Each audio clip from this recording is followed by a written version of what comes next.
The morning mist clung to the ancient towers of Valdoria Castle like secrets whispered in shadows. Prince Alexander Maximilian stood at his office window, watching the groundskeepers tend to the rose gardens that had bloomed for 3 centuries.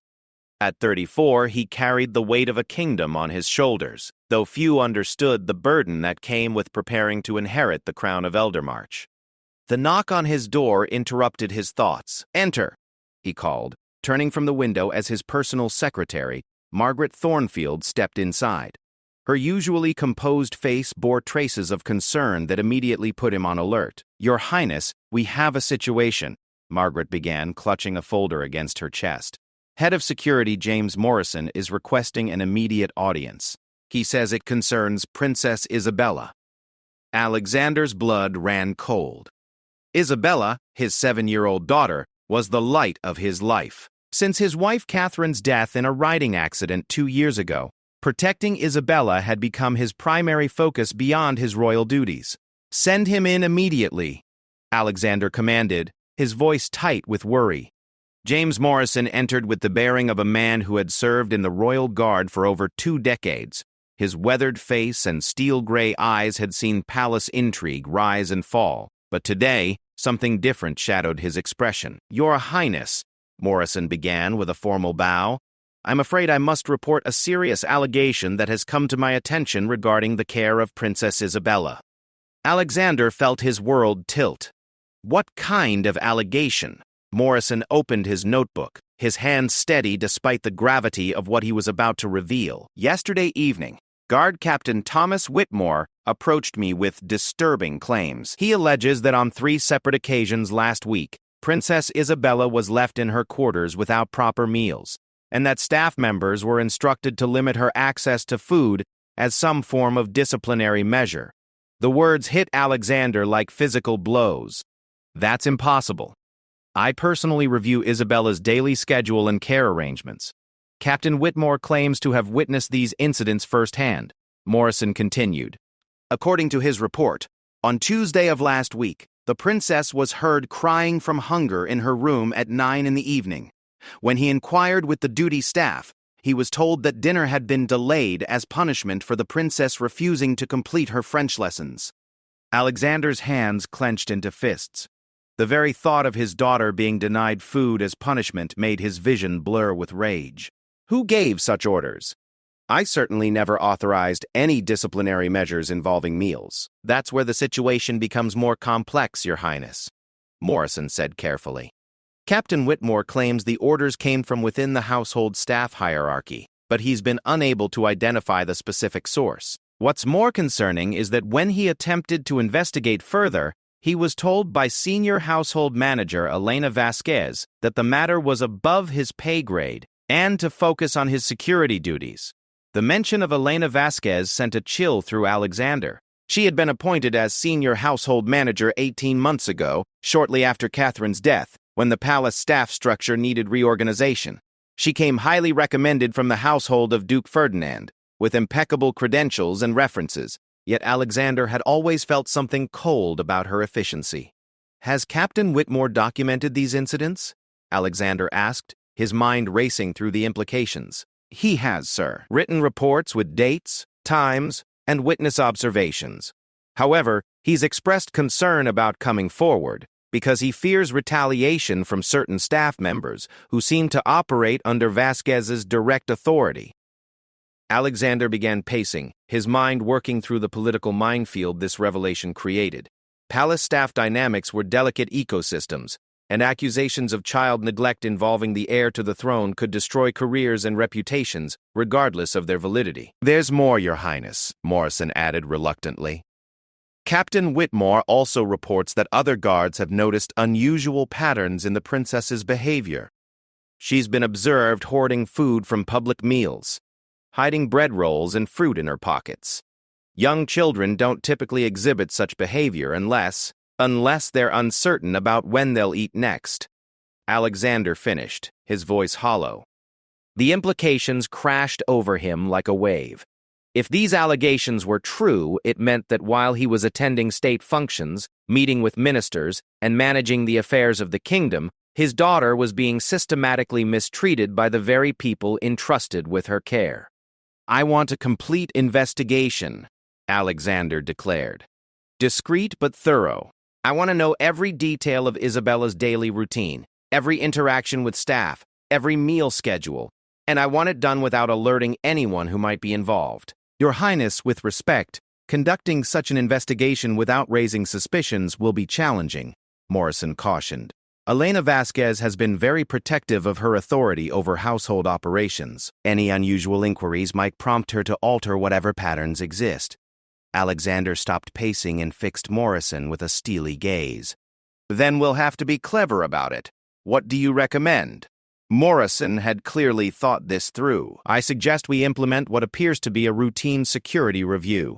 We can frame it as updating protocols following recent security concerns in neighboring kingdoms. This would give us legitimate reasons to observe and document daily operations, including meal services, staff interactions, and the princess's daily routine."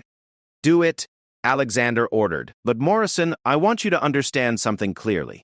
If these allegations prove true, there will be consequences. I don't care about political considerations or staff relationships.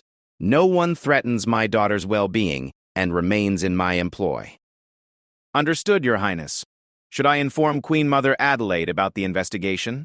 His mother, Adelaide, had been a formidable queen consort and remained an influential presence in palace affairs even after his father's passing 5 years ago. She had strong opinions about household management and had actually recommended Elena Vasquez for her current position. "Not yet," Alexander decided. "Let's gather facts before involving anyone else. The fewer people who know about this investigation, the better our chances of uncovering the truth." After Morrison left, Alexander found himself alone with thoughts that churned like storm clouds. He tried to recall recent interactions with Isabella, searching for signs he might have missed. Had she seemed different? Withdrawn? He realized with a sick feeling that his royal duties had consumed so much of his attention that he might not have noticed subtle changes in his daughter's behavior. The intercom on his desk buzzed. "Your Highness, Princess Isabella's tutor, Miss Caroline Bennett, is here for your scheduled meeting about the princess's educational progress." "Send her in," Alexander replied, seeing an opportunity to begin his informal investigation. Caroline Bennett entered with her usual bright smile. She was young, perhaps 28, and had been Isabella's primary tutor for the past year. Unlike some of the more formal palace staff, Caroline had a warm, approachable manner that Isabella seemed to respond to well. "Good morning, Your Highness. I hope you're well today," Caroline said with a curtsy. "Miss Bennett, please, sit down.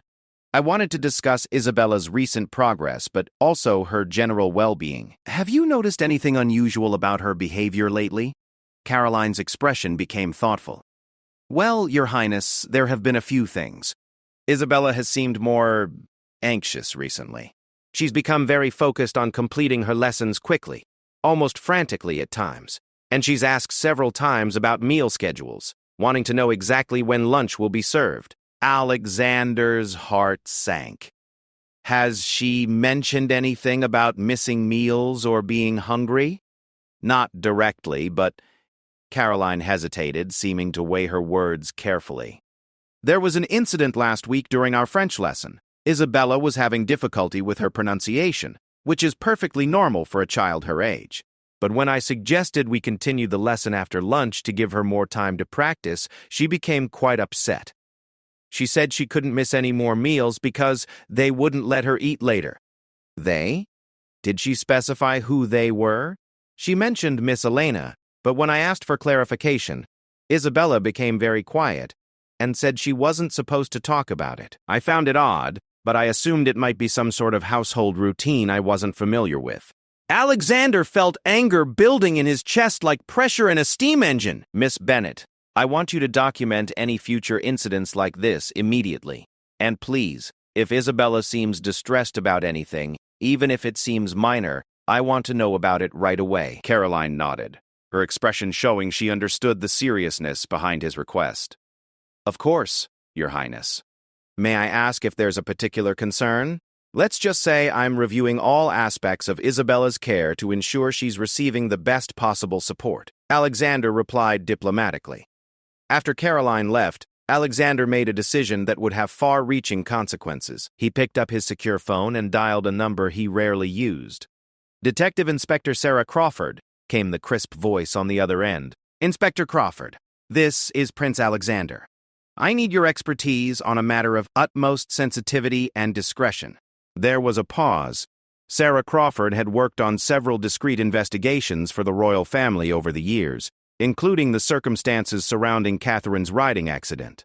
She was known for her thoroughness and her ability to maintain confidentiality. "Your Highness, how can I assist you? I need an investigation into potential child endangerment within the palace staff. The details are sensitive, and the investigation must be conducted without alerting potential suspects. When would you like to meet to discuss the particulars?" "This afternoon. Use the private entrance. Tell security you're here for a consultation on historical artifacts. That will provide cover for your presence." After ending the call, Alexander realized he was crossing a line. Bringing in an outside investigator meant acknowledging that the situation was serious enough to potentially result in criminal charges. But as he thought about Isabella's small hands hiding bread rolls in her pockets, he knew he had no choice. The remainder of the morning passed in a blur of scheduled meetings and royal obligations, but Alexander's mind kept returning to the allegations. During his meeting with the Minister of Agriculture, he found himself thinking about food security. During his review of infrastructure projects, he thought about how children needed reliable access to basic necessities. At lunch, he made an unscheduled decision. Instead of eating in his private dining room as usual, he walked to the children's wing of the palace where Isabella would be having her meal. His unannounced arrival caused a flurry of activity among the staff. "Your Highness." Elena Vasquez appeared at his side with practiced efficiency. "We weren't expecting you in this wing today. Is there something you need?" Alexander studied Elena's face carefully. She was an elegant woman in her early 50s with dark hair pulled back in a severe bun and sharp, intelligent eyes. Her manner was always respectful, but somehow managed to convey that she was indispensable and slightly put upon by interruptions to her routine. "I thought I'd have lunch with Isabella today," Alexander said casually. "I hope that won't disrupt the schedule too much." "Of course not, Your Highness, though I should mention that Princess Isabella had a rather difficult morning with her comportment lessons. She may be somewhat subdued during the meal." Alexander felt a chill at this information. What kind of difficulty? "She simply needed guidance about proper behavior during formal dining situations. Children sometimes require firm direction to develop appropriate habits." The way Elena said firm direction made Alexander's skin crawl, but he maintained his composure. "I see. Well, I'm sure my presence will help her feel more comfortable." He entered Isabella's dining room to find his daughter seated at a small table set for one. When she saw him, her face lit up with genuine joy. "Papa!" she exclaimed, starting to rise from her chair. "Stay seated, darling," Alexander said, taking the chair across from her. "I thought we could eat together today." As staff began serving their meal, Alexander observed everything carefully. The portion sizes, the interactions between Isabella and the serving staff, and most importantly, his daughter's behavior around food. He noticed that she ate quickly, almost anxiously, and kept glancing toward the door as if expecting someone to interrupt. "Is your meal good, sweetheart?" he asked. "Yes, Papa," Isabella replied, but she seemed nervous. Not her usual chatty self during meals. "Isabella, have you been enjoying your meals lately? Are you getting everything you need?" Isabella's eyes darted toward where Elena Vasquez stood near the door, then back to her father. "Yes, Papa, everything is fine." But Alexander could see in his daughter's eyes that everything was not fine. The way she held her fork, the tension in her small shoulders, the careful way she answered his question. It all pointed to a child who had learned to be cautious about expressing her needs. The meal continued in relative quiet, with Alexander trying to draw Isabella into conversation while observing the subtle dynamics in the room. He noticed how the serving staff seemed to defer constantly to Elena's nearly imperceptible signals, and how Isabella seemed to monitor Elena's position and expression throughout the meal. When lunch ended, Alexander kissed his daughter goodbye and promised to see her at dinner. As he left the children's wing, he was more convinced than ever that the allegations required immediate and thorough investigation. Elena walked with him partway back to his office. "Your Highness, I hope you found everything satisfactory with the meal service. We always strive to maintain the highest standards for Princess Isabella's care. Of course, Alexander replied neutrally. Elena, I've been thinking that it might be valuable to review our household operations. Ensure we're following best practices, that sort of thing. Nothing urgent, just a periodic assessment. He watched Elena's reaction carefully. For just a moment, something flashed across her face. Was it concern? Annoyance? It was gone too quickly to identify, replaced by her usual professional mask. Naturally, Your Highness. I'm always happy to provide any documentation or information you might need. Our operations are completely transparent and well documented. I'm sure they are, Alexander said. I'll let you know what specific areas I'd like to review. As they parted ways, Alexander couldn't shake the feeling that Elena's offer of transparency was somehow a challenge, as if she were confident that any investigation would find exactly what she wanted it to find. The afternoon dragged until finally, Detective Inspector Sarah Crawford arrived for their clandestine meeting. Alexander had known Sarah for several years. She was a woman in her early 40s with graying brown hair and intelligent hazel eyes that seemed to notice everything. Her reputation for discretion and thoroughness had made her the go-to investigator for sensitive royal matters. Your Highness, Sarah said after being escorted to Alexander's private study. You mentioned potential child endangerment. Can you provide me with the specifics? Alexander relayed everything Morrison had told him, along with his own observations from lunch and his conversation with Caroline Bennett. Sarah took detailed notes, asking pointed questions about timelines, witnesses, and the palace's chain of command for household operations. This, Elena Vasquez, Sarah said. How long has she been in her position, and who vouched for her? 18 months. She came recommended by Duke Ferdinand, and my mother was impressed with her qualifications. Her references from previous positions were impeccable. I'll need to verify those references independently, Sarah said. Sometimes people create elaborate false histories, and previous employers can be convinced to provide glowing recommendations for various reasons. You think she might not be who she claims to be? I think we shouldn't assume anything until we have facts, Sarah replied. Now, regarding the investigation approach, I recommend we start with the documentary evidence. Palace operations generate massive amounts of paperwork. Meal schedules, staff duty rosters, supply orders, waste disposal records. If someone is systematically altering a child's meal access, there will be traces in the documentation. Alexander nodded. What about interviewing staff? We'll need to be extremely careful about that. If your suspicions are correct, then there's likely a network of people involved, either actively or through intimidation.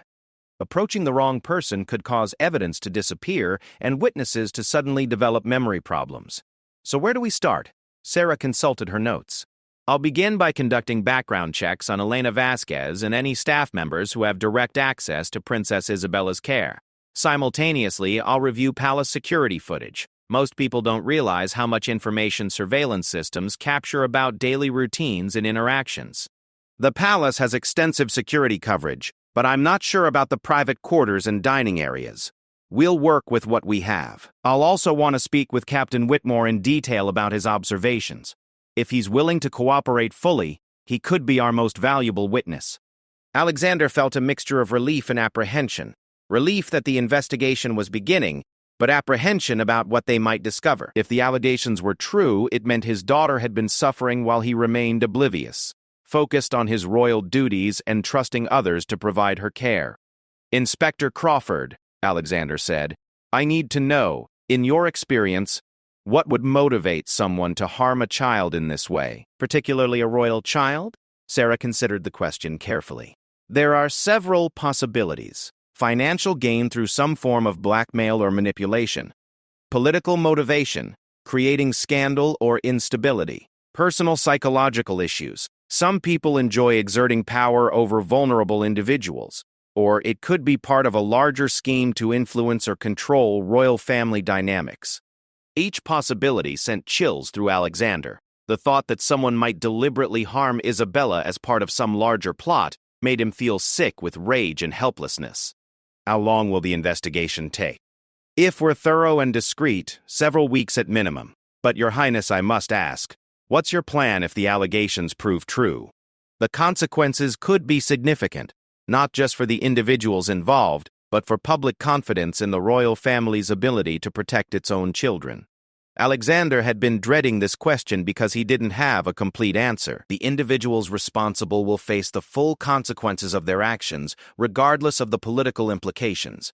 My daughter's safety and well-being are not negotiable. And if the trail leads to someone with significant influence or connections, then they'll learn that no amount of influence protects someone who harms my child. Sarah nodded approvingly. I needed to hear that commitment before proceeding. I've seen too many investigations compromised by political considerations. They spent the next hour developing a detailed plan for the investigation, including communication protocols, evidence preservation procedures, and contingency plans if their activities were discovered before completion. As evening approached and Sarah prepared to leave, Alexander felt the weight of the situation settling over him like a heavy cloak. In a few hours, he would have dinner with Isabella, and he would have to pretend that everything was normal, while knowing that someone in their household might be systematically harming her. Inspector, one more thing, Alexander said as Sarah gathered her materials. If we discover that these allegations are true, I want to understand not just what happened, but how it was allowed to happen. How did our systems fail so completely that a child could be mistreated under our own roof? That's often the most important question. Sarah agreed. Individual bad actors are a problem, but systemic failures that enable abuse are what allow it to continue and spread. After Sarah left, Alexander sat alone in his study as darkness fell over the palace grounds. Through his window, he could see lights beginning to twinkle in the servant quarters and staff housing. Somewhere among those lights lived people he trusted with his daughter's life, and possibly among them lived someone who had betrayed that trust in the most fundamental way possible. He thought about calling Isabella to his office for a private conversation, but decided against it. If she was being monitored or threatened, an unusual summons from her father might create additional problems for her. Instead, he would maintain normal routines while the investigation proceeded, watching and listening for any additional signs of what might be happening in the shadows of palace life. The irony was not lost on him that while he spent his days making decisions that affected millions of people across the kingdom, he might have failed to protect the one person who mattered most to him. As he prepared for another evening of royal obligations and formal dinners, Alexander vowed that no matter what the investigation revealed, there would be consequences for anyone who had harmed his daughter. In the distance, the palace clock tower chimed 7 times, marking the beginning of what would prove to be one of the most challenging periods in the history of the Eldermarch royal family. #The Palace Conspiracy. Part 2. Detective Inspector Sarah Crawford arrived at Valdoria Castle at dawn, entering through the service entrance as planned. Her cover as a historical artifacts consultant provided perfect access to palace records and allowed her to move freely through areas that might otherwise raise suspicions. The early morning hours offered the best opportunity to begin her investigation, while most of the staff were focused on their routine duties. Her first stop was the palace archives, where all household records were maintained. The archives keeper, an elderly man named Professor Edmund Hartwell, had served the royal family for over 40 years and possessed an encyclopedic knowledge of palace operations. More importantly, his loyalty to the crown was unquestionable. Professor Hartwell, Sarah began after exchanging pleasantries, I'm conducting research on household management practices for Prince Alexander. I need to review meal service records, staff duty rosters, and supply requisitions for the past 6 months. The professor adjusted his wire-rimmed spectacles and nodded thoughtfully. Of course, Inspector. Though I must say it's unusual for someone to take such detailed interest in our domestic operations. Most historical researchers focus on state occasions and ceremonial functions. Sarah had anticipated this observation. The prince is particularly interested in understanding how daily life functions within the palace. He believes it's important for the future monarch to appreciate all aspects of royal household management. Professor Hartwell led her to a section of the archives dedicated to recent administrative records. As he pulled various files and ledgers from the shelves, Sarah noticed his expression growing troubled. Is something wrong? She asked. Well, it's probably nothing, the professor said hesitantly. But I've noticed some irregularities in record-keeping lately. Nothing dramatic, mind you, but small inconsistencies that wouldn't have been tolerated in previous years. Sarah's investigative instincts sharpened. What kind of irregularities? Missing signatures on requisition forms, meal service reports submitted days late, and some staff duty changes that weren't properly documented. Elena Vasquez has been assertive about modernizing our record-keeping systems, but some of the changes have created gaps in our usual documentation trail. This information aligned perfectly with Sarah's suspicions. In her experience, administrative irregularities often accompanied other forms of misconduct. People who were willing to cut corners in paperwork were frequently cutting corners in more serious areas as well. "Could you show me specific examples?" Sarah asked. Professor Hartwell spread several files across a large oak table. "Here, for instance," he said, pointing to a meal service report. "This should show exact portion sizes and dietary accommodations for Princess Isabella's meals, but look at these entries from last week." Sarah examined the document carefully.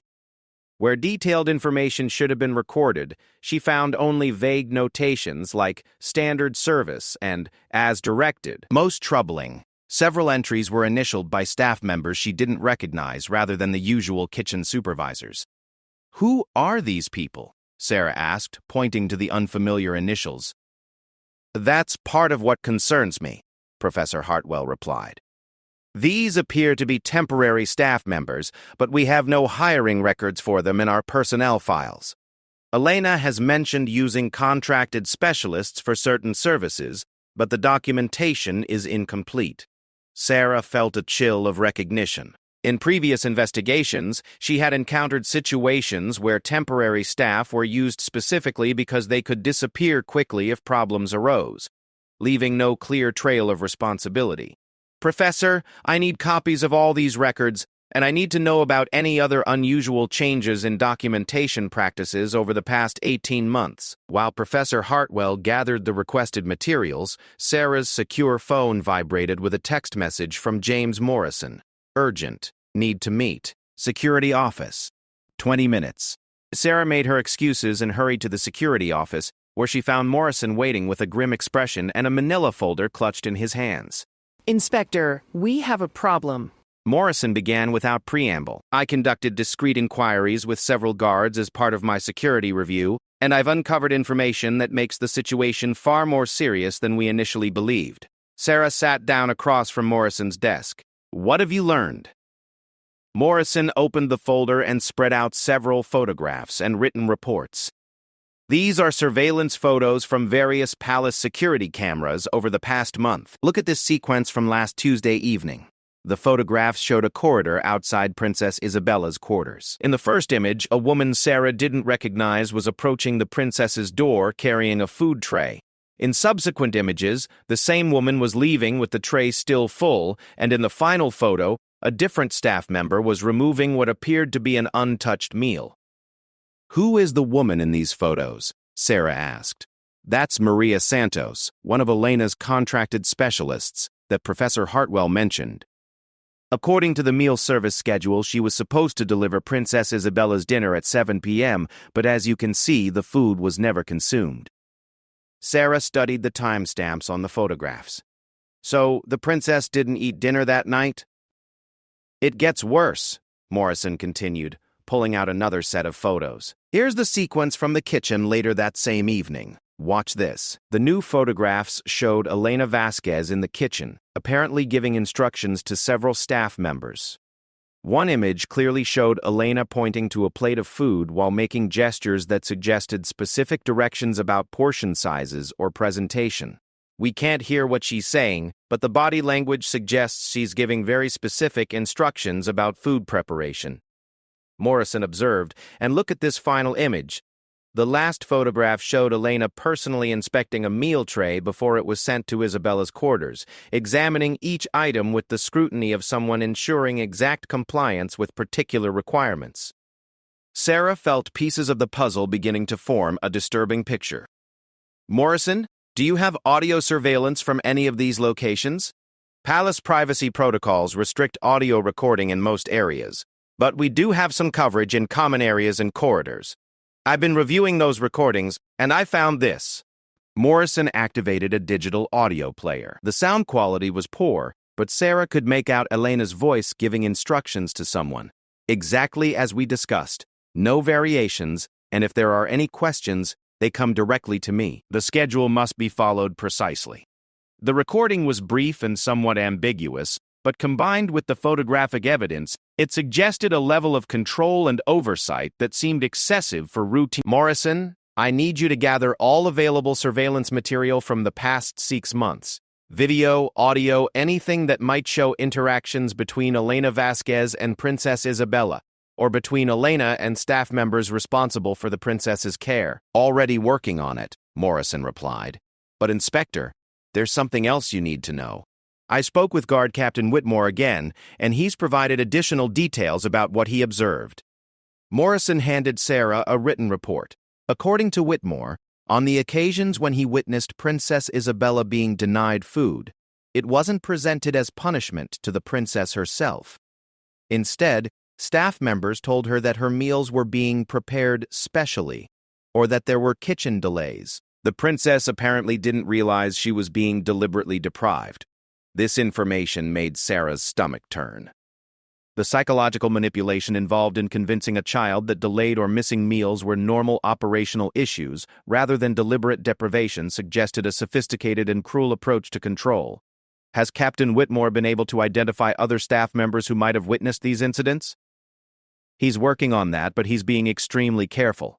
He's noticed that several guards who work shifts in the children's wing have become unusually reluctant to discuss anything related to Princess Isabella's care. He suspects they've been warned against talking about palace operations. Sarah realized they were dealing with something more organized than individual misconduct. The level of coordination required to manipulate meal services, intimidate potential witnesses, and maintain false documentation suggested a conspiracy involving multiple people working together toward some larger objective. I need to speak with Captain Whitmore myself, Sarah decided. Can you arrange that without attracting attention? He's on duty this afternoon in the East Wing. I can have him report to my office for what appears to be a routine briefing. After leaving Morrison's office, Sarah decided to conduct some discreet observation of her own.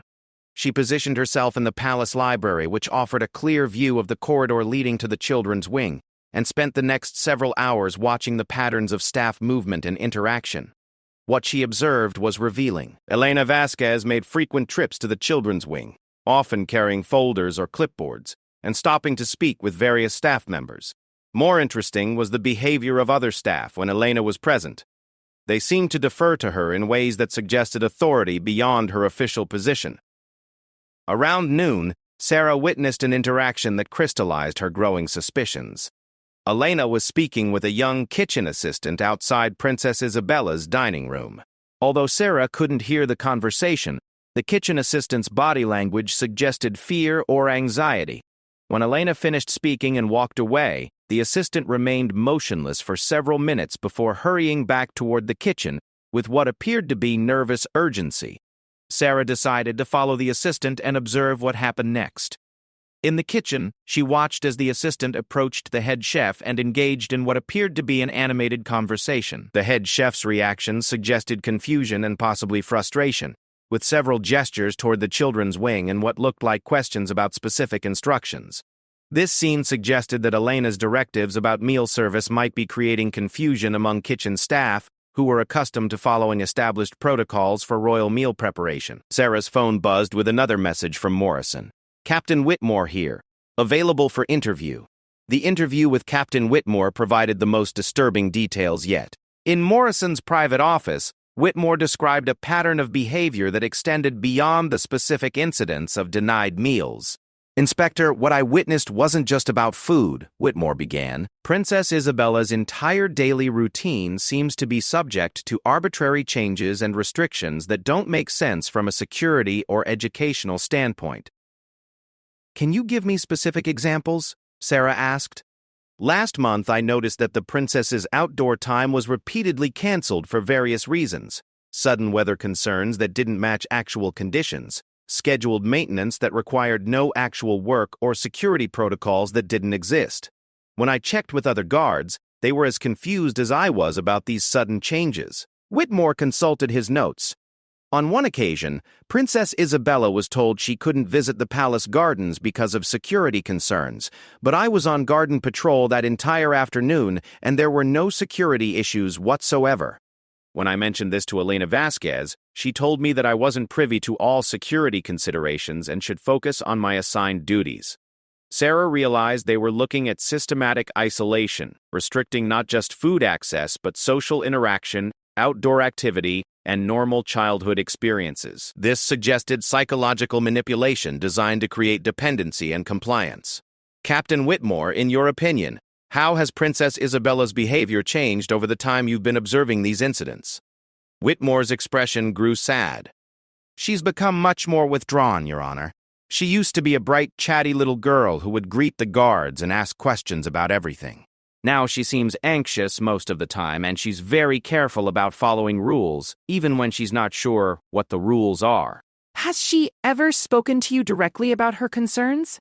Just once, Whitmore replied. About 2 weeks ago, she asked me if her papa was angry with her. When I asked why she thought that, she said that people kept telling her she needed to be better behaved, but she didn't understand what she was doing wrong. It broke my heart, Inspector.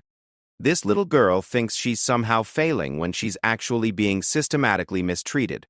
Sarah felt her professional objectivity being tested by a surge of protective anger. In her years of investigating crimes against children, she had learned to maintain emotional distance to preserve her analytical capabilities. But something about this particular case, the manipulation of a child who couldn't understand why her world was becoming smaller and more frightening, struck her with unusual force. Captain, I need you to document every future incident you observe, no matter how small it might seem. And I need you to be extremely careful about who you discuss these observations with. If our suspicions are correct, there are people in this palace who will go to considerable lengths to protect their activities. After Whitmore left, Sarah and Morrison reviewed all the evidence they had gathered so far. The pattern was becoming clear. Elena Vasquez was systematically controlling Princess Isabella's access to food, outdoor activities, and normal social interactions, while creating documentation that made these restrictions appear to be routine operational decisions. The question, Morrison said, is why? What does Elena gain from psychologically tormenting a 7-year-old child? Sarah had been considering this question throughout the day. In my experience, this kind of systematic control serves one of several purposes. It could be preparation for some form of blackmail, creating a situation where the child becomes psychologically dependent on the perpetrator. It could be ideological, someone with grudges against the royal family taking revenge through the most vulnerable member. Or it could be part of a larger plot to destabilize the monarchy by creating scandals about child welfare. There's another possibility. Morrison added grimly. Elena could be working for someone else. The level of organization and sophistication we're seeing suggests resources and planning beyond what one individual household manager could accomplish alone. This observation sent chills through Sarah. If Elena was part of a larger conspiracy, then Princess Isabella's welfare might not be the only target. The entire royal family could be at risk from people who had successfully infiltrated the highest levels of palace security. Morrison, I need you to conduct discreet background checks on everyone Elena has brought into the household staff. I want to know their real names, their previous employment, their financial situations, and any connections they might have to political organizations or foreign interests. That's going to take time, and it might raise flags with Elena if she realizes we're investigating her people. Then we'll have to be clever about it, Sarah replied. Can you frame it as a routine security update following changes in threat assessment protocols?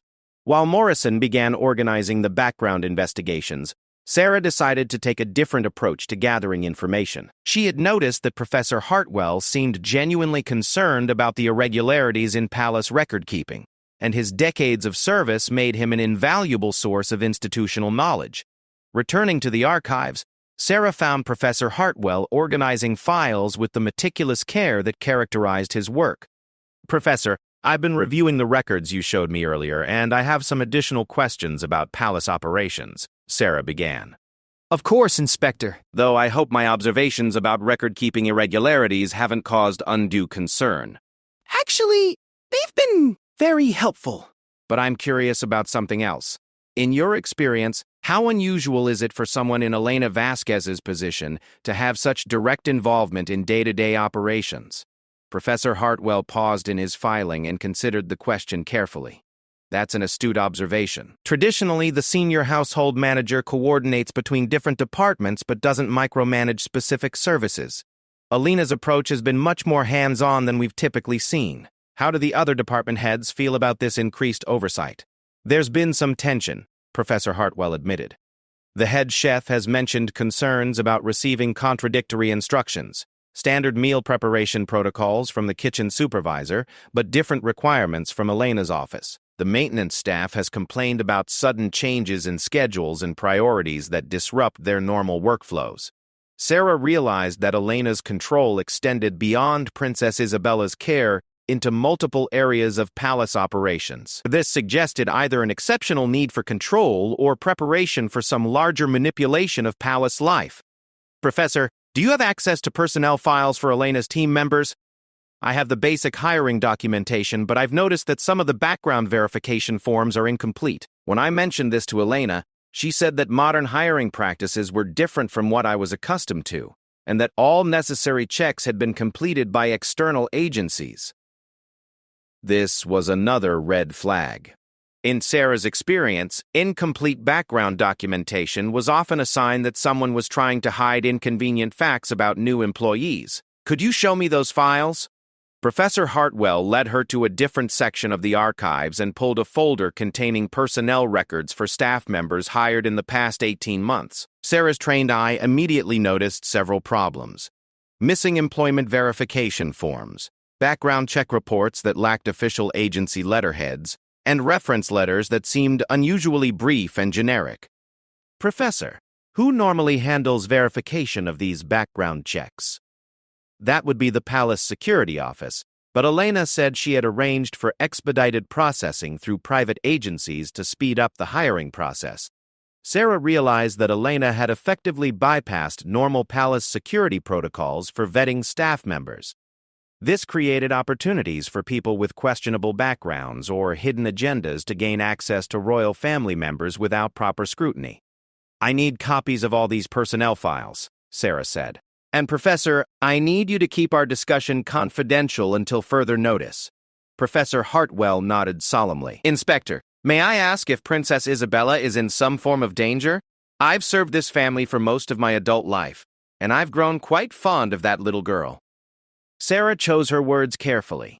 We're taking steps to ensure that all members of the royal family receive the highest standards of care and protection. Your cooperation and discretion are essential to that effort. As the afternoon progressed, Sarah began to see the scope of what they were dealing with. Elena Vasquez had systematically undermined normal palace operations to create opportunities for controlling and manipulating Princess Isabella while avoiding detection by the people who would normally be responsible for protecting her welfare. The evidence was building toward a conclusion that made Sarah's professional instincts scream warnings. This was not simply a case of employee misconduct, but rather a sophisticated operation designed to harm the royal family through its most vulnerable member. As evening approached, Sarah prepared for what she knew would be a difficult conversation with Prince Alexander. The evidence she had gathered painted a picture of systematic abuse and manipulation that would be devastating for any parent to hear, but the political and security implications made the situation even more complex. Before leaving the palace, Sarah made one final stop at Morrison's office to coordinate their next steps. Morrison, based on what we've learned today, I believe we're dealing with a conspiracy that extends well beyond Elena Vasquez. We need to accelerate our investigation while maintaining absolute secrecy about our activities. What do you recommend? We need to begin surveillance of Elena and her associates. I want to know who they're talking to, where they go when they're not on duty, and whether they're reporting to anyone outside the palace. And we need to do it in a way that doesn't alert them to our investigation. Morrison nodded grimly. I'll arrange discreet surveillance starting tomorrow. But, Inspector, what about Princess Isabella? If our suspicions are correct, she's in active danger every day this continues. Sarah had been wrestling with this dilemma throughout the afternoon. Every investigative instinct told her to gather more evidence before taking action, but every protective instinct demanded immediate intervention to stop the abuse of a vulnerable child. "We'll have to find a way to provide protection without revealing our investigation," Sarah decided. "Can you increase security presence in the children's wing without making it obvious? I can arrange for additional guards as part of a general security upgrade. It won't stop the psychological manipulation, but it will make it harder for Elena to restrict Isabella's access to food or normal activities." As Sarah left the palace that evening, she carried with her a heavy burden of knowledge and responsibility. The evidence clearly showed that Princess Isabella was being systematically abused by people trusted with her care, but the full extent of the conspiracy remained unclear. The next phase of the investigation would require even greater caution and skill, because they were no longer just seeking evidence of misconduct. They were potentially uncovering a plot against the royal family itself. The stakes had never been higher, and failure was not an option. The Palace Conspiracy, Part 3. Prince Alexander barely slept after his meeting with Detective Inspector Crawford. The evidence she had presented painted a picture so disturbing that he found himself questioning everything he thought he knew about palace security and the people he trusted with his daughter's welfare. As dawn broke over Valdoria Castle, he made a decision that would change the course of the investigation forever. Instead of following his usual morning routine, Alexander dressed in casual clothes and walked directly to Princess Isabella's quarters. The early hour meant that most staff were just beginning their duties, and he wanted to observe the morning routine without the formal preparations that usually accompanied his visits to the children's wing. What he found shattered any remaining doubts about the allegations. As Alexander approached Isabella's door, he heard voices from within her room, one belonging to his daughter, and another he recognized as Maria Santos, one of Elena's contracted staff members. He paused outside the door to listen, and what he heard made his blood run cold. "But I'm still hungry," Isabella's small voice pleaded. "I didn't finish my breakfast yesterday because you said it wasn't time yet. Princess, you must learn to eat only what you're given, when you're given it." Maria's voice responded firmly. "Little girls who ask for too much food become spoiled and selfish. Your papa wouldn't want you to be spoiled, would he?" Alexander felt rage building in his chest like fire, but he forced himself to remain silent and continue listening. "No," Isabella replied in a tiny voice, "but my tummy hurts when I'm hungry." "That feeling will teach you to appreciate what you receive," Maria said coldly. "Now, you'll have your morning lessons and lunch will come when it's time. No more complaining." Alexander could not listen to another word. He opened the door and stepped inside, his presence causing Maria to spin around with obvious shock and fear. "Your Highness," Maria exclaimed, attempting to curtsy while clearly flustered. "We weren't expecting you so early." Alexander looked past Maria to his daughter, who sat on her small sofa looking pale and anxious. Dark circles under Isabella's eyes suggested she hadn't been sleeping well, and her clothes seemed to hang more loosely than he remembered. "Maria," Alexander said in a voice that carried unmistakable authority, "you're dismissed. Leave us immediately." Maria hesitated for a moment, as if considering some form of protest, but the expression on Alexander's face made it clear that no argument would be tolerated. She left quickly, closing the door behind her. Alexander knelt beside Isabella and took her small hands in his. "Sweetheart, Papa needs to ask you some important questions, and I want you to tell me the truth, even if someone told you not to talk about certain things." Isabella's eyes filled with tears. "Am I in trouble, Papa?" "No, darling, you're not in trouble at all. But I need to know, have people been telling you that you can't have enough food?" The dam broke, and Isabella began crying as the words poured out. "They said I was asking for too much, and that little princesses need to learn to be grateful for what they get. Miss Elena said that if I complained about food, it meant I was becoming spoiled like other royal children in storybooks." Alexander felt his world crumbling as his daughter described weeks of psychological manipulation and food restriction. Isabella told him about meals that arrived late or not at all, about being told that she needed to earn her dinner by being perfectly behaved, and about staff members who warned her that complaining about hunger would disappoint her father. "Isabella," Alexander said gently, "I want you to know that none of this is your fault, and none of it is true. You should always have enough food, and you should never be hungry as punishment for anything. Do you understand?" Isabella nodded through her tears. "But Miss Elena said—" "Miss Elena was wrong," Alexander said firmly. "And she won't be making decisions about your meals anymore." As Alexander comforted his daughter, his mind was already working through the immediate steps he needed to take. The systematic psychological abuse Isabella had described went far beyond simple neglect. It was deliberate emotional manipulation, designed to break down a child's sense of security and self-worth. Alexander called for Isabella's regular nanny, Mrs. Catherine Hughes, who had been with the family since before Isabella's birth. Mrs. Hughes had been mysteriously reassigned to other duties over the past few months, replaced by Elena's contracted staff for most of Isabella's daily care. When Mrs. Hughes arrived, her reaction to Isabella's appearance was immediate and telling. "Oh, my goodness," Mrs. Hughes exclaimed. "Sweetheart, you've gotten so thin. Haven't you been eating properly?" Isabella looked nervously at her father before answering. Sometimes there wasn't time for meals, or the food was being prepared specially and took too long. Hughes's face reflected shock and anger. "Your Highness, I've been trying to return to my regular duties with Princess Isabella for weeks, but I've been told that new staff were handling her care and my services weren't needed." Alexander realized that Elena had systematically removed Isabella's normal support system, replacing trusted long-term staff with people who would follow her directions without question. "Hughes, effective immediately, you're resuming full responsibility for Isabella's daily care. I want you to arrange proper meals, restore her normal activity schedule, and report any interference to me personally." "Of course, Your Highness. Should I coordinate with Elena Vasquez about schedules?" "No," Alexander said decisively. "You report directly to me. No one else has authority over Princess Isabella's care." After ensuring that Isabella was settled with Mrs. Hughes and had eaten a proper breakfast, Alexander called an emergency meeting with his senior staff. The time for discreet investigation had passed.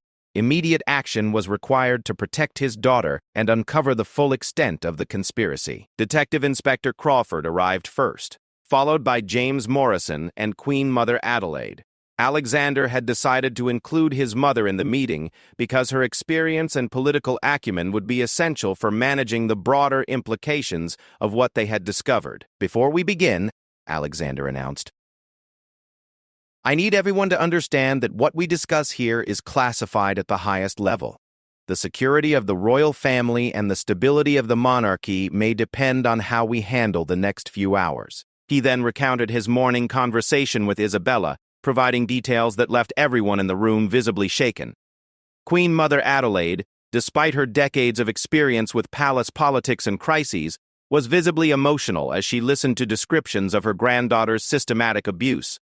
"Alexander," Adelaide said when he finished, "this is far worse than simple employee misconduct. What you're describing is psychological warfare directed at a child." Detective Inspector Crawford nodded grimly. "Your Majesty, the evidence we've gathered over the past few days supports that assessment. We're dealing with a sophisticated operation designed to harm Princess Isabella while avoiding detection by normal palace oversight mechanisms." Morrison spread surveillance photos and documentation across the conference table. "Here's what we know so far. Elena Vasquez has systematically undermined normal palace operations to create opportunities for controlling the princess. She's brought in staff members with questionable backgrounds, bypassed security protocols, and created false documentation to cover her activities. Queen Mother Adelaide studied the evidence with the analytical mind that had made her an effective queen consort for over 20 years. The question we need to answer is whether Elena is acting alone or as part of a larger conspiracy. The level of sophistication suggests coordination and resources beyond what one individual could accomplish." Alexander had reached the same conclusion. "Inspector Crawford, I'm authorizing whatever measures are necessary to get to the bottom of this immediately. I don't care about political considerations or diplomatic sensitivities. I want to know who's responsible and why they targeted my daughter." Crawford outlined her plan for accelerated investigation. "First, we'll conduct simultaneous raids on Elena's quarters and offices to secure any evidence before it can be destroyed. Second, we'll detain Elena and her associates for intensive questioning. Third, we'll implement full background investigations on everyone connected to this conspiracy. What about the risk of public exposure? Queen Mother Adelaide asked. If word of this investigation leaks, it could create a scandal that damages the monarchy's reputation. Alexander's expression hardened. Mother, with all due respect, anyone who would psychologically torture a 7-year-old child forfeits any consideration for their reputation or political connections. If protecting the monarchy means allowing Isabella to continue suffering, then the monarchy isn't worth protecting. Adelaide nodded approvingly. I agree completely. I simply wanted to ensure we had considered all the implications before proceeding. Morrison raised another concern. Your Highness, we need to consider the possibility that this conspiracy extends beyond Elena and her immediate associates. If there are other people involved at higher levels of palace administration or government, moving too quickly might allow them to escape or destroy evidence. Crawford had anticipated this problem. That's why we'll conduct the raid simultaneously while implementing communication security measures to prevent warnings from reaching potential co-conspirators. We'll also monitor all palace communications during the operation to identify any unusual activity. As the meeting concluded, Alexander felt a mixture of determination and apprehension. The next few hours would either expose and stop a conspiracy against his family or reveal that the threat was even larger than they currently understood. The first phase of the operation began at noon. Crawford coordinated with Morrison to position security teams at all palace exits to prevent anyone from leaving without authorization. Meanwhile, teams of investigators prepared to search Elena's quarters, office, and any other locations where evidence might be hidden. Alexander positioned himself in the Palace Security Command Center, where he could monitor all aspects of the operation, while remaining available for immediate decisions. From this central location, he could observe multiple surveillance feeds and maintain communication with all investigation teams. The raid on Elena's quarters produced immediate results. Hidden in a locked desk drawer, investigators found detailed journals documenting her activities with Princess Isabella. The entries were written in a code that would require analysis, but even a cursory review revealed systematic planning and coordination with unnamed associates. More disturbing was the discovery of photographs of Princess Isabella taken without authorization, along with detailed notes about her daily routines, behavioral patterns, and emotional responses to various forms of manipulation.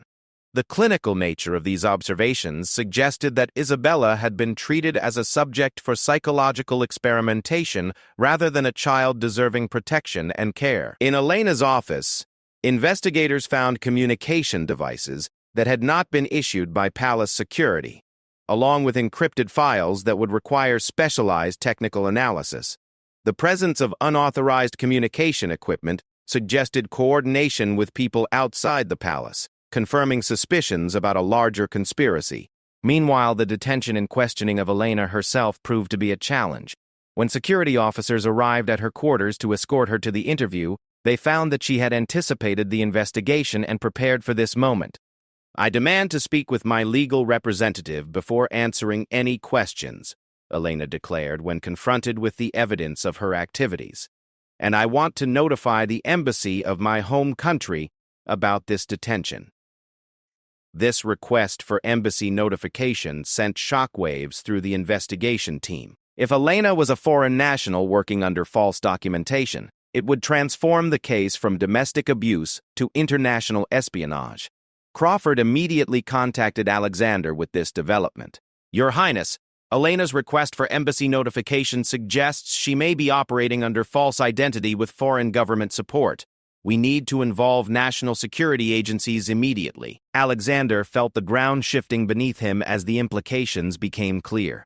If Isabella had been targeted by a foreign intelligence operation, it meant the royal family was under active assault by hostile forces. The psychological abuse of his daughter might have been just the beginning of a larger plot to destabilize or compromise the monarchy. Inspector, contact the Director of National Intelligence immediately, Alexander ordered. I want every available resource focused on this investigation. Within hours, the palace filled with additional investigators, technical analysts, and security personnel, as the case expanded from a domestic child abuse investigation to a matter of national security. The encrypted files from Elena's office were rushed to government cryptography experts, while her communication devices were analyzed for evidence of foreign contacts. The first breakthrough came from the technical analysis team. Elena's unauthorized communication devices had been used to transmit regular reports about Princess Isabella's condition and behavior to recipients outside the country. The reports were encrypted, but their frequency and timing suggested ongoing coordination with people who had detailed interest in the princess's psychological state. More disturbing was the discovery that Elena had been recording audio and video of her interactions with Isabella using concealed devices. Hours of recordings showed the systematic psychological manipulation that Isabella had been subjected to, providing undeniable evidence of deliberate emotional abuse. As Alexander listened to excerpts of these recordings, he struggled to maintain his composure. Hearing his daughter's voice pleading for food or expressing confusion about why she was being punished was almost unbearable. But the recordings also revealed the clinical, calculated nature of Elena's approach. This was not emotional abuse driven by anger or frustration, but rather systematic psychological manipulation with specific objectives. The breakthrough that changed everything came when cryptography experts partially decoded one of Elena's encrypted communications. The message contained references to preparation phases and psychological conditioning, along with instructions about maintaining plausible deniability and preparing for Phase 2. Crawford brought this intelligence to Alexander immediately. Your Highness, these communications suggest that the abuse of Princess Isabella was preparatory to something larger. Elena wasn't just harming your daughter for its own sake. She was conditioning Isabella for some future manipulation or exploitation. Alexander felt his world tilt as the true horror of the situation became clear. What kind of future exploitation? We don't know yet, but psychological conditioning of this type is often used to create dependency relationships that can be exploited for blackmail, manipulation, or control. Someone was preparing to use Isabella's traumatized state for leverage against the royal family. The investigation had uncovered not just child abuse, but the early stages of a sophisticated plot to compromise the monarchy through psychological manipulation of its most vulnerable member. Isabella had been systematically broken down so that she could later be used as a weapon against her own family. As evening fell, Alexander stood in his office watching the lights of the palace grounds, while investigators continued their work throughout the building. In one day, his understanding of palace security, staff loyalty, and the threats facing his family had been completely transformed. The immediate crisis was contained. Elena was in custody, her associates were being rounded up, and Isabella was safe under the protection of trusted staff. But the investigation had revealed something far more sinister than employee misconduct. The royal family was under active assault by forces willing to psychologically torture a child to achieve their objectives. Tomorrow would bring new challenges as the investigation expanded to identify Elena's handlers and understand the full scope of the plot against the monarchy. But tonight, Alexander's priority was ensuring that Isabella began the long process of recovery from months of systematic abuse. As he prepared to check on his daughter before her bedtime, Alexander reflected on how close they had come to losing everything without even realizing they were under attack. The enemy had infiltrated the highest levels of palace security and had begun systematically destroying his daughter's sense of safety and self-worth as preparation for some larger assault on the royal family. The battle was far from over, but at least now they knew they were fighting for their lives. Abd Palace Conspiracy, Part 4. The interrogation of Elena Vasquez began at dawn in a secure facility operated by Elder March's National Intelligence Service. Prince Alexander watched from behind one-way glass as Detective Inspector Crawford and Senior Intelligence Analyst Dr. Marcus Webb prepared to question the woman who had systematically tortured his daughter for months. Elena sat at a metal table in an orange detention uniform, her previously immaculate appearance replaced by the disheveled look of someone whose carefully constructed facade had crumbled overnight. Despite her circumstances, her posture remained defiant, and her eyes held a calculating intelligence that made Alexander's skin crawl. "State your full name for the record," Dr. Webb began, activating recording equipment. "Elena Maria Vasquez Santos," She replied in accented English that Alexander now realized sounded different from the refined pronunciation she had used at the palace. "Is that your real name?" Elena's slight pause before answering confirmed Alexander's suspicions. "I have used several names in my professional career." Crawford leaned forward across the table. "Santos, we've analyzed your personnel file and discovered that your employment references were fabricated, your background check documents were forged, and your previous addresses don't exist. Who are you really?"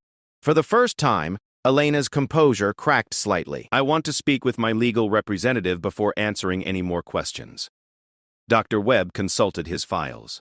"According to our records, you requested contact with a foreign embassy yesterday. Which country do you represent?" Elena's eyes narrowed. "I don't represent any country. I was hired as a household manager, nothing more." "Then explain these," Crawford said, spreading photographs across the table. The images showed Elena's hidden communication devices, encrypted files, and unauthorized surveillance equipment. "These aren't tools used by household managers." Alexander watched Elena's reaction carefully. Instead of surprise or confusion, her expression showed the calculation of someone determining how much information her interrogators actually possessed. "I don't know what those items are or how they came to be in my quarters," Elena said finally. Dr. Webb activated a digital audio player. Elena's voice filled the room. "Phase 2 preparations are proceeding as planned. Subject is responding to conditioning protocols. Psychological dependency is developing ahead of schedule." Elena's face went pale as she heard her own words. "That recording has been altered. Voice manipulation technology can create anything." Crawford opened a thick folder. "Miss Santos, we have over 40 hours of recordings you made of your interactions with Princess Isabella. Would you like us to play some examples?" The room fell silent except for the hum of recording equipment. Elena stared at the folder as if it contained explosives. "Those recordings document systematic psychological abuse of a 7-year-old child," Dr. Webb continued. "In our country, that's a serious crime regardless of your diplomatic status or foreign connections." Elena's defiant mask finally cracked completely. "You don't understand what you're dealing with," she said quietly. "This operation is bigger than one person, bigger than one country. Stopping me won't stop what's coming." Alexander felt chills run down his spine. Elena's words confirmed his worst fears. The assault on Isabella was part of a larger conspiracy that remained active and dangerous. Crawford seized on Elena's admission. "What operation? Who's directing it?" Elena laughed bitterly. "Do you really think I'm going to betray people who have invested years in planning this? People who can reach me anywhere in the world? Dr. Webb changed tactics. "Elena, help us understand your motivation. Why did you target a child? What could Princess Isabella possibly threaten that justified months of psychological torture?" For a moment, Elena's expression showed something that might have been genuine emotion. Regret, perhaps, or exhaustion. The princess herself was never the target. She was just the most effective tool for reaching the real objective. Which was what? Crawford pressed. Elena looked directly at the one-way mirror, as if she knew Alexander was watching. Breaking Prince Alexander. Destroying his ability to make rational decisions. Creating psychological vulnerabilities that could be exploited when the time came for final implementation. Alexander felt sick as the true scope of the conspiracy became clear. Isabella's suffering had been designed specifically to traumatize him, to create emotional instability that would make him susceptible to manipulation or coercion. Dr. Webb leaned back in his chair. "Elena, you're facing charges of child abuse, espionage, conspiracy, and treason. Your only chance of avoiding a life sentence is full cooperation with our investigation." Elena considered this for a long moment. When she spoke again, her voice carried the resignation of someone who had reached the end of a long, carefully planned journey. "I want immunity from prosecution and relocation to a country of my choice in exchange for full disclosure of the operation." Crawford and Webb exchanged glances. This decision was beyond their authority, but they could see that Elena was preparing to reveal information that might be crucial to national security. "We'll need to consult with higher authorities about immunity arrangements," Dr. Webb said. "But you can demonstrate good faith by providing some initial information." Elena stared at the table for several minutes before speaking. The operation was called Broken Crown. It was designed to psychologically compromise key members of the Eldermarch royal family to facilitate political manipulation and eventual regime change. Alexander felt the floor drop away beneath him. The conspiracy wasn't just about harming his family. It was about destroying the monarchy and changing Eldermarch's government. Who planned this operation? Crawford asked. A coalition of interests. Foreign intelligence services, domestic political groups, and private organizations with economic motives for destabilizing Eldermarch's government. Quote. Dr. Webb made notes rapidly. How many people are involved? The full operation involves dozens of people in various roles. Some are aware of the overall objectives, others only know their specific assignments. Are there other infiltrators in the palace? Elena's pause was answer enough. The palace staff includes at least 3 other operatives placed over the past 2 years. Additionally, there are people in government ministries, security agencies, and private organizations who are either willing participants or unwitting assets. The scope of the conspiracy was staggering. Alexander realized that his family and government had been under systematic assault for years without anyone recognizing the coordinated nature of the threat. What was supposed to happen after the psychological conditioning of Princess Isabella was complete? Crawford asked. Elena's answer made Alexander's blood run cold. Phase 3 involved a staged kidnapping of the princess, with rescue operations that would fail due to insider sabotage. The psychological trauma from watching his daughter suffer would have made Prince Alexander willing to make significant political concessions to ensure her safety. What kind of concessions? Economic agreements, military treaties, and constitutional changes that would have effectively ended Eldermarch's independence while appearing to be voluntary decisions by the royal family. Webb was writing furiously. How long was this operation planned to continue? The complete timeline extended 5 years. By the end, Eldermarch would have become a puppet state, with the royal family serving as figureheads while real power rested with foreign controllers. Alexander left the observation room feeling as if he had been physically beaten. The revelation that his daughter's suffering was part of a years-long plot to destroy his country's independence was almost impossible to process.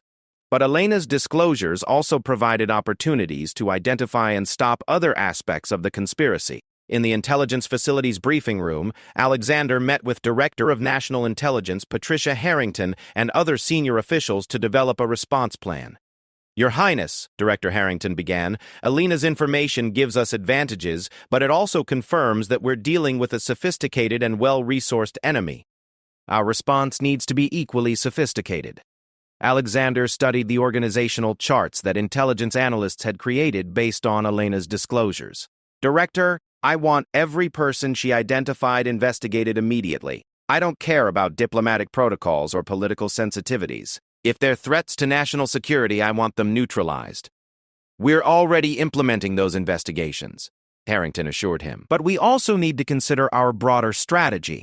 Do we arrest the other conspirators immediately and risk alerting their handlers, or do we conduct surveillance to gather more intelligence about the operation's leadership? His instinct was to act immediately to eliminate all threats, but his strategic mind recognized the value of learning more about the conspiracy's structure and objectives. Detective Inspector Crawford offered a different perspective. Your Highness, we also need to consider Princess Isabella's recovery process. The psychological trauma she's experienced will require extensive therapeutic intervention, and maintaining palace security during that process is crucial. Alexander had been dreading this conversation. His daughter's physical recovery from malnutrition would be relatively straightforward, but the psychological damage from months of systematic manipulation would take much longer to heal. What do the medical specialists recommend? Dr. Sarah Elizabeth Crenshaw, the palace's consulting child psychologist, consulted her notes. Princess Isabella is showing classic symptoms of psychological abuse: anxiety, hypervigilance, difficulty trusting adults, and persistent fears about basic needs like food security. Treatment will require months of careful therapy in a completely secure environment. Define completely secure, Alexander requested. No contact with anyone who hasn't been thoroughly vetted, consistent daily routines with trusted caregivers, and gradual reintroduction of normal childhood experiences under careful supervision. Alexander realized that Elena's conspiracy had succeeded in one of its objectives, even though it had been exposed. Isabella's recovery process would necessarily limit his ability to travel and perform normal royal duties, creating exactly the kind of constraints the conspirators had planned to exploit. Director Harrington seemed to recognize his thoughts. Your Highness, we've anticipated this challenge. We can provide enhanced security and support services to enable you to maintain your official duties while ensuring Princess Isabella's safety and recovery. What about the other royal family members? Alexander asked. If this conspiracy targeted the monarchy generally, my mother and other relatives could also be at risk. We're implementing protective details for all royal family members based on Elena's intelligence. Additionally, we're conducting security reviews of all palace staff, government officials, and private contractors, with access to royal family members. The meeting continued for hours as they developed comprehensive plans for exposing and dismantling the conspiracy, while protecting both the royal family and national security interests. By evening, Alexander had authorized the largest counterintelligence operation in Eldermarch's modern history.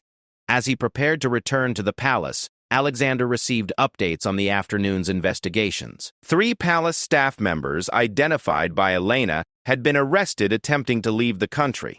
Searches of their quarters revealed additional communication equipment, forged documents, and evidence of financial payments from foreign sources. More troubling was the discovery that the conspiracy extended into Eldermarch's military and intelligence services. 2 officers in the palace guard had been receiving payments for information about security protocols and royal family schedules. A senior analyst in the foreign ministry had been providing classified diplomatic communications to unknown contacts. The scope of the infiltration was breathtaking. The conspirators had systematically placed assets throughout the institutions responsible for protecting the monarchy and governing the country. When Alexander finally returned to the palace that evening, he found Isabella in her quarters with Mrs. Hughes and Dr. Whistle. Crenshaw. His daughter looked small and fragile in her pajamas, but for the first time in months, her expression showed genuine peace rather than anxiety. "How are you feeling, sweetheart?" Alexander asked, sitting beside her on the sofa. "Better, Papa," Isabella replied, snuggling against his side. "Mrs. Hughes made my favorite dinner, and nobody said I was asking for too much food." Alexander felt his heart breaking at the relief in his daughter's voice. The simple act of eating without fear or guilt had become a precious gift after months of systematic deprivation. "Isabella, I want you to know that the bad people who are making you feel scared are gone now. They can't hurt you anymore." Isabella looked up at him with eyes that seemed older than her 7 years. "Why did they want to hurt me, Papa? I tried to be good." This was the question that had haunted Alexander throughout the day. How could he explain to a child that she had been targeted not for anything she had done, but because hurting her was the most effective way to hurt him and their country? "Sometimes there are people in the world who want to hurt good people for reasons that don't make sense," he said carefully. "But there are many more people who want to protect good people, and they're much stronger than the bad people." Crenshaw had coached him on how to discuss the situation with Isabella in terms that wouldn't create additional trauma while still helping her understand that she was now safe. As Alexander tucked his daughter into bed that night, he reflected on how close they had come to losing everything. The conspiracy had been weeks away from implementing its kidnapping phase when Captain Whitmore's observations triggered the investigation that exposed the entire operation. The battle was far from over. Tomorrow would bring new challenges as they continued dismantling the conspiracy and identifying all its participants. There would be diplomatic crises as foreign governments denied involvement in the operation.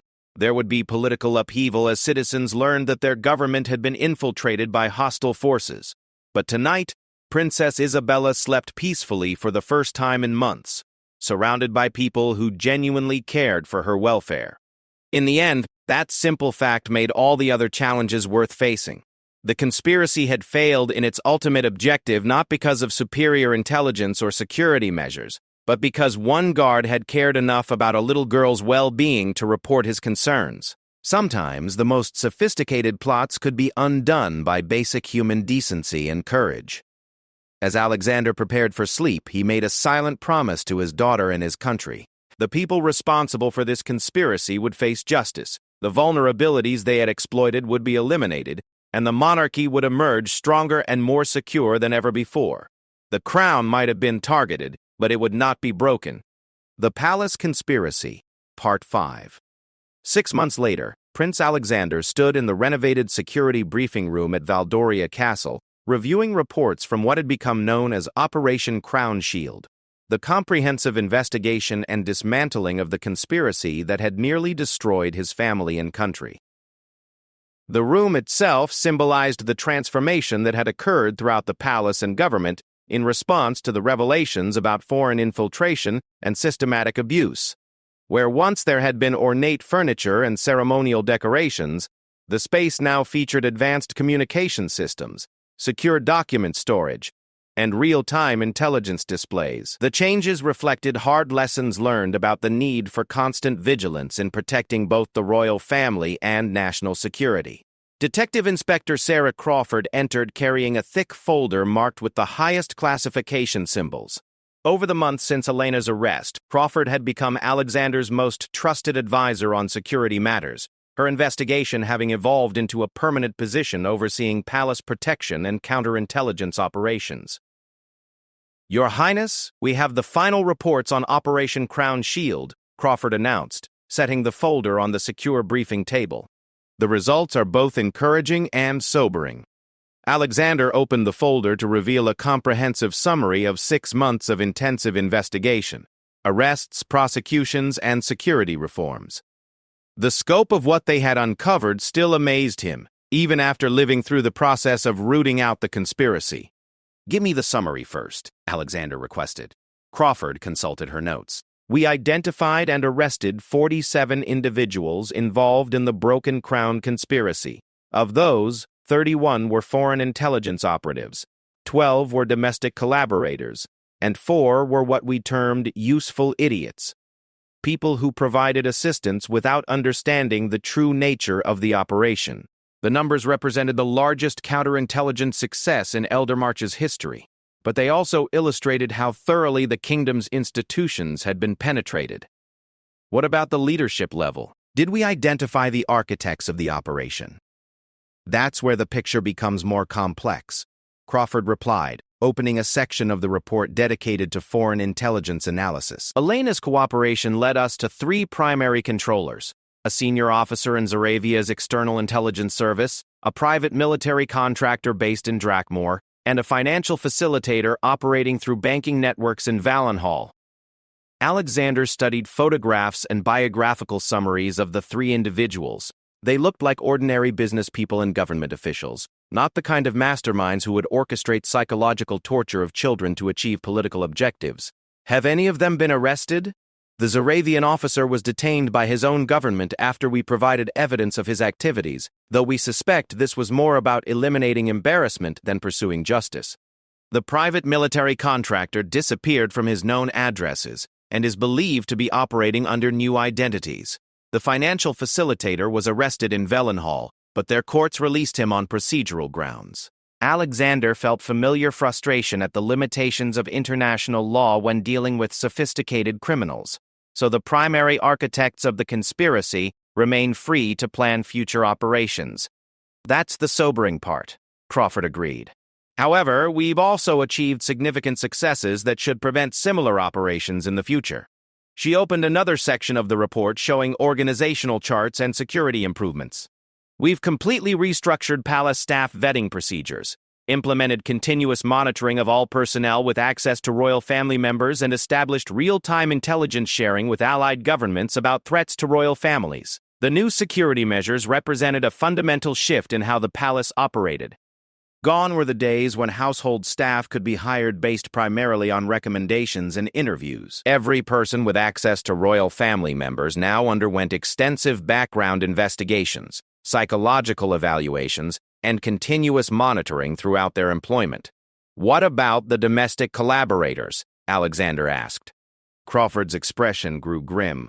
"This is where the investigation revealed some of the most troubling aspects of the conspiracy. Several individuals in key government positions were providing information and assistance to the foreign operatives, some for financial gain and others due to ideological alignment with the conspirators' objectives.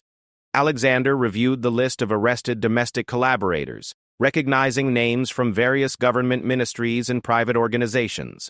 The betrayal felt personal in ways that foreign espionage did not. These were people who had sworn oaths of loyalty to the crown and country, yet had willingly participated in operations designed to destroy both. The former Deputy Minister of Interior Affairs, Robert Henley, provided classified information about royal family security protocols in exchange for payments totaling over 200,000 marks, Crawford reported. The Assistant Director of Palace Communications, Margaret Thornfeld, facilitated the placement of foreign operatives in palace positions by falsifying background check results. The revelation about Margaret Thornfeld particularly stung. She had been Alexander's personal secretary for years, someone he had trusted with sensitive information and access to his daily schedule. The thought that she had been systematically betraying that trust while helping foreign agents plan operations against his family was almost incomprehensible. How long had these people been compromised? The evidence suggests that recruitment of domestic assets began at least 3 years ago, with systematic placement of foreign operatives starting 18 months ago. This wasn't a hasty operation. It was a carefully planned, long-term assault on our institutions. Alexander realized that while he had been focused on normal royal duties and governing responsibilities, his family and country had been under sustained attack by people who had infiltrated the very organizations responsible for their protection. What about the military and intelligence services? How deep did the penetration go? Crawford opened a classified annex to the main report. We found evidence of compromise in multiple agencies, though not at the senior leadership level. The conspirators focused on mid-level personnel, who had access to operational information but weren't senior enough to attract intensive scrutiny. The list included 2 officers in the Royal Guard who had provided information about security protocols, a communications specialist in the intelligence service who had facilitated encrypted communications for foreign operatives, and a logistics coordinator in the military who had helped create false identities and movement documents for conspiracy members. The good news, Crawford continued, is that none of the compromised personnel had access to our most sensitive national security information. The conspirators succeeded in penetrating palace security and royal family protection, but they never gained access to military secrets or strategic intelligence that could have threatened national defense. Alexander felt a mixture of relief and continuing concern. While the immediate threat had been neutralized, the investigation had revealed vulnerabilities in their security systems that could be exploited by future adversaries. Inspector, what about Princess Isabella's recovery? How is she progressing? Crawford's expression softened as she shifted to discussing the most important victim of the conspiracy. Dr. Crenshaw's latest evaluation shows remarkable progress. Princess Isabella has regained normal eating patterns, her anxiety levels have decreased significantly, and she's beginning to trust adult caregivers again. Alexander felt profound relief at this news. The months following Elena's arrest had been challenging as Isabella struggled with the psychological trauma of systematic manipulation and abuse. There had been setbacks and difficult moments, but the dedicated work of child psychology specialists and the love of family and trusted caregivers had gradually helped her begin healing. She's been asking about returning to normal activities, riding lessons, visits to the gardens, interactions with other children, Crawford reported. Crenshaw believes she's ready to begin carefully supervised reintegration into typical childhood experiences. This news represented a crucial milestone. Isabella's recovery wasn't just important for her personal well-being, but also for the long-term security of the monarchy. A traumatized heir would have been vulnerable to future manipulation and coercion throughout her life. What security considerations apply to expanding Isabella's activities? We've developed protocols that balance normal childhood development with necessary protection measures, Crawford explained. All staff members involved in Isabella's care have been subjected to the most intensive background investigations possible. Her activities will be supervised by teams that include both security personnel and child development specialists. Alexander reviewed the proposed schedule for Isabella's gradually expanding activities. The plan showed careful attention to both security requirements and psychological needs, with provisions for immediate response if any problems arose.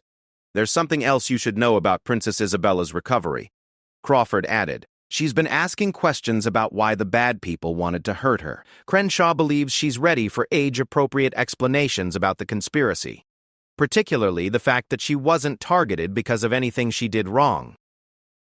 This conversation had been inevitable, but Alexander still dreaded it. How do you explain to an 8-year-old that foreign enemies tried to destroy her country by psychologically torturing her? How do you help a child understand such evil without creating new fears and anxieties? Dr. Crenshaw has developed an approach that focuses on the positive aspects, the brave people who protected her, the strength she showed in surviving the ordeal, and the improvements that have been made to prevent similar situations in the future, Crawford explained. As they completed the review of Operation Crown Shield's results, Alexander reflected on the broader implications of what they had discovered and accomplished. The conspiracy had been neutralized, but the threat it represented was ongoing. Foreign intelligence services and hostile organizations would continue seeking ways to infiltrate and undermine monarchies and democratic governments around the world. Inspector, what's our assessment of future threats? Crawford had clearly anticipated this question. The success of Operation Crown Shield has likely deterred similar operations in the near term, but we need to assume that future attempts will be even more sophisticated.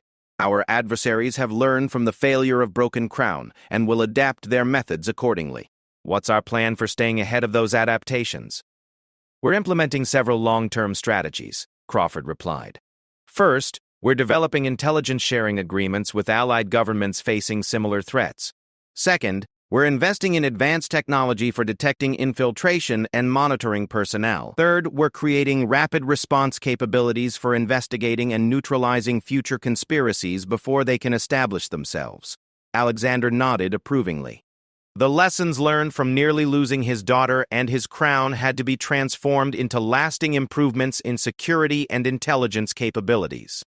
There's one more aspect of the final report that you should review, Crawford said, opening the last section of the folder. We've completed our analysis of Elena's psychological profile and motivations, understanding how she was recruited and why she agreed to participate in child abuse might help us identify similar threats in the future. Alexander read the psychological analysis with growing disgust. Elena had been recruited during a period of financial and personal difficulties in her home country. The Foreign Intelligence Service had provided financial support, professional opportunities, and social connections in exchange for her participation in operations against Western governments. What made Elena's case particularly disturbing was that she had been specifically selected for operations involving children, because psychological testing had revealed a lack of empathy for young victims. The Foreign Intelligence Service had identified individuals who would be capable of psychologically torturing children, without experiencing normal emotional barriers that might interfere with mission completion. This suggests that our adversaries have developed systematic approaches to recruiting and training operatives for operations that most people would consider morally unacceptable, Crawford observed. We need to be prepared for future infiltrators who have been specifically conditioned to commit acts that normal people wouldn't consider. The implications were chilling. If foreign intelligence services were systematically identifying and training people capable of harming children, then traditional assumptions about the limits of espionage and political operations no longer applied. As the briefing concluded, Alexander signed authorization documents for the continued implementation of enhanced security measures and ongoing intelligence operations designed to prevent future infiltration. The cost was significant both in financial terms and in the loss of some traditional palace informality, but the alternative was unacceptable. That evening, Alexander joined Isabella for dinner in her newly redecorated quarters. The room now featured bright colors, cheerful artwork, and toys chosen specifically to support her psychological recovery. Most importantly, it contained no hidden recording devices, surveillance equipment, or any other reminders of the months when she had been systematically abused. Papa, Mrs. Hughes said I can start writing lessons again next week, Isabella announced excitedly as they shared pasta and garlic bread. Will you be able to watch me ride sometimes?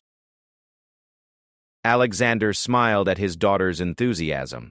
The fact that she was looking forward to activities and wanted to share them with him represented enormous progress from the withdrawn, anxious child who had been afraid to ask for enough food. "I wouldn't miss it for anything," he promised.